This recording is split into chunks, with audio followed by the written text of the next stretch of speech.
quando você traz um conhecimento novo, muitas vezes a pessoa que está ali engessada naquele dogma, naquela doutrina, ela não aceita um conhecimento novo, ela não aceita nem para tentar entender, para depois estudar e discordar, se for o caso.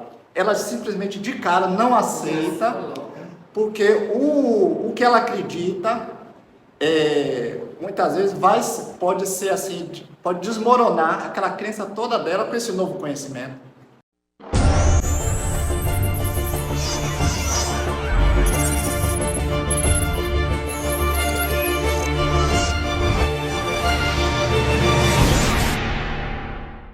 Eu queria deixar aqui uma sugestão de filme que assisti ontem. Sujeira. Que tem a ver com isso daqui, chamado O Físico, é um filme baseado no livro O Físico? O Físico. É um filme excelente, eu fiquei assim, deslumbrado. Eu assisti também a série e fiquei assim curiosa, porque infelizmente vai ter mais, a gente vai ficar esperando. Os Três Corpos. Eu não assisti. Os Três Eu assisti em 2 dias. O Físico eu assisti no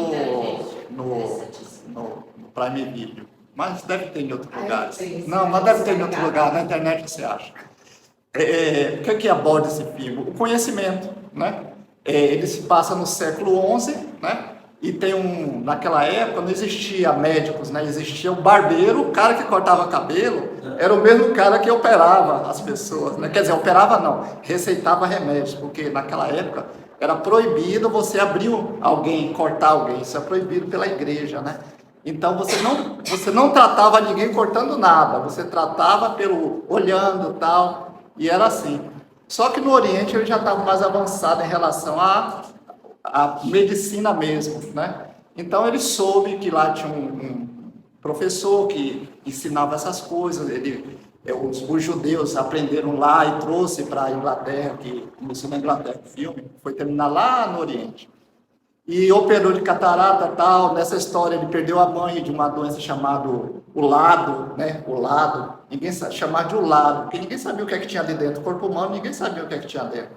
Então lá no Oriente ele foi descobrir o que é que ele conseguiu lá, através de burlando as leis lá, de que lá também não poderia abrir o corpo para ver o que é que tinha dentro.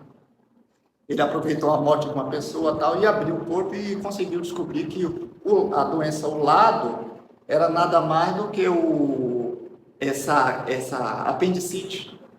E as pessoas morriam porque não podia ser estudado. Então, o que tem a ver com isso daqui? Tem a ver que, muitas vezes, a gente não consegue avançar, né? Não consegue avançar no nosso conhecimento, porque a gente fica preso a doutrinas, né? Nesse caso é a doutrina principal, né?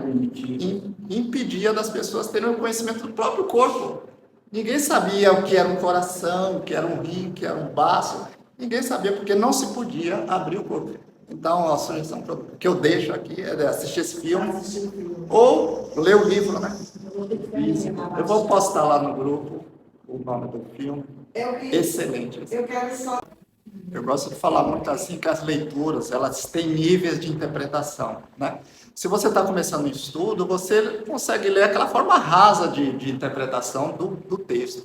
Aí você vai avançando, à medida que você vai avançando, aquele texto ele parece que vai sendo modificado, né? Por exemplo, se você pegar a Bíblia e ler, quem leu a Bíblia há 1000 anos atrás, né? Vai interpretar a Bíblia de um jeito. Quem lê a Bíblia hoje já interpreta de outro jeito. Por quê? Porque foi somando conhecimentos em cima daquele conhecimento que já existia. O texto mudou? O texto da Bíblia mudou? Não mudou, mas as camadas que existem de interpretação do ser humano, né? As camadas vão sendo acrescentadas. Cada um vai contribuindo com alguma coisa e vai aumentando o conhecimento. Senão a gente estaria estagnado há 1000 anos atrás, né? Quando Jesus pregou, assim, na casa do meu pai existem várias moradas, né, na época dele, os apóstolos, inclusive tinha apóstolo, por exemplo, Saulo mesmo, era super inteligente, super estudado e tal, mas aí os apóstolos ficavam entre eles, me imagina a população, ficava entre, o que foi que ele disse? Eu não entendi o que foi que ele disse, aí um ficava dizendo, eu acho que ele disse isso, não, eu acho que ele disse aquilo. os próprios apóstolos não entendiam o que Jesus dizia na época, né? Aí quando ele disse, na casa do meu pai existem várias moradas, olha quanto tempo teve que passar para chegar a doutrina espírita, né? Para explicar quais são essas moradas que existiam na casa do pai, né? Quer dizer, então, ó, a quantidade de conhecimento que foi sendo acumulado para chegar ao ponto, né, da doutrina espírita, poder explicar e as pessoas aceitarem. Não, o que eu estou entendendo que o senhor Luiz está falando é o seguinte, que a gente não deve tudo entender, tentar entender ao pé da letra, porque muitas vezes ao pé da letra foge do conhecimento que quer ser passado. Eu queria só dar o exemplo de Zélio de Moraes. Zélio de Moraes, ele é o fundador da Umbanda, né? Umbanda, né? Fala Umbanda. O que aconteceu? No começo da vida dele, ele não entendia o que ele estava tendo, né? Aquelas coisas, aquelas manifestações de espírito nele e tal, ele não conseguia entender aquilo, não conseguiu lidar com aquilo. Então, o que a mãe fez? Entrou, levou ele em vários lugares e, por último, levou no centro espírita, né? O centro espírita deveria ser o quê? O lugar mais aberto para isso, né? Para entender o que estava acontecendo com ele, né?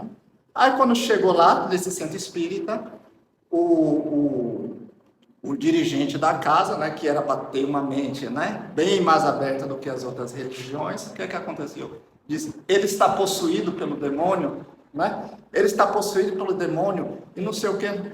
Aí Zélio ficou assim, quando olhou para ele, disse que viu uma pessoa vestida de batina de padre com o livro dos Espíritos na mão.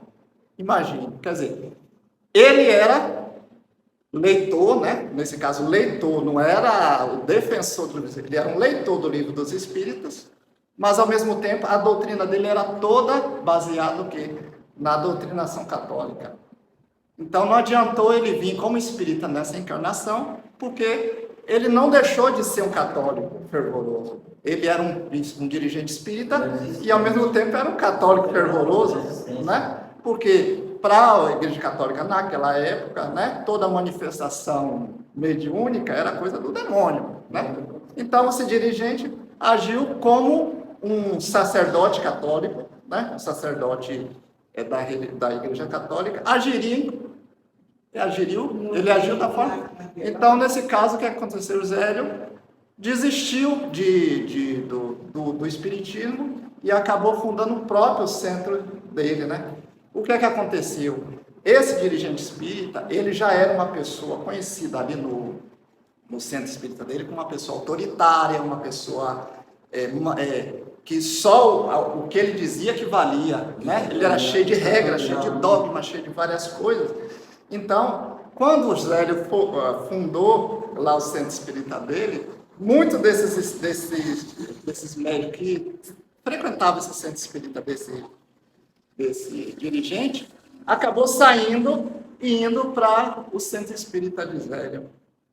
Então, o que aconteceu aí? Enfraqueceu um centro espírita, não porque a doutrina estava errada, né? Mas porque a pessoa que estava dirigindo esse centro espírita simplesmente não aceitava o novo, estava preso a interpretações, muitas vezes, ultrapassadas. Muitas vezes a gente traz um conhecimento, a gente estuda, a gente pesquisa, a gente corre atrás, né? E tem pessoas que ficam assim, engessadas de doutrinas, de dogmas, entendeu? Então, o que acontece? Quando você... Isso em qualquer religião, não é só no espiritismo, no espiritismo está cheio de gente assim.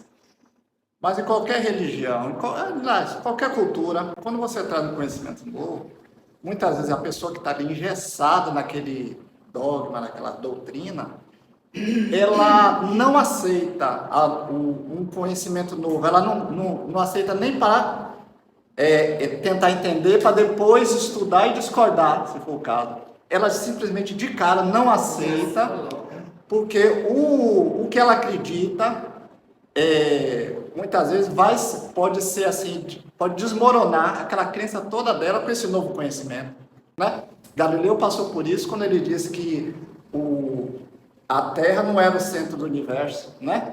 iria desmoronar toda uma crença que existia dentro da Igreja Católica em relação a Terra não ser o centro do universo, né? Então, o que é que ele fez?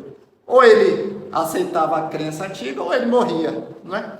Então, muitas vezes, nós temos isso dentro da gente. A gente vem buscar conhecimento numa igreja católica, numa igreja centro espírita, numa igreja evangélica, a gente vai em busca de conhecimento. Mas quando chega lá, tem um conhecimento que a gente não está dentro do nosso arcabouço, o que é que a gente faz? A gente vai e combate. A gente diz assim, peraí, deixa eu ouvir primeiro, para ver se, né, tem um fundo de verdade. Não, simplesmente descarta isso. E aí, muitas vezes, a depender do grau que a pessoa tem de fé na própria doutrina, naquilo que acredita, ela vai responder com fúria. Entendeu? Ela vai responder com fúria, ela não vai aceitar de jeito nenhum. Isso aconteceu num caso, teve uma mulher que quando soube que o homem foi para a lua, tem uma história dessa, ela simplesmente não aceitou, não é possível, ela começou a bater na tela da televisão. Até hoje não acredita, não. Ela começou a bater na tela da televisão, dizendo que não era possível o homem pisar na lua, que isso não era possível, e começou a bater até que quebrou a televisão. Quer dizer, olha o grau de doutrinação que a pessoa tinha em relação ao conhecimento novo, né? E muitas vezes nós aqui que estamos estudando também podemos ser pegos nisso, né? Então a gente tem que tomar cuidado com isso. Quando a gente está nesse caminho do aprendizado, as informações vão chegando, né? Vão chegando, porque quando você não está buscando nada, você não encontra nada, né? Mas quando você está buscando, os conhecimentos começam a chegar. E muitas vezes, certos conhecimentos batem diretamente de frente com o que a gente acredita. Então, a gente só tem duas opções. Ou desistir de buscar o conhecimento, ou ver aquele novo conhecimento com novos olhos, né?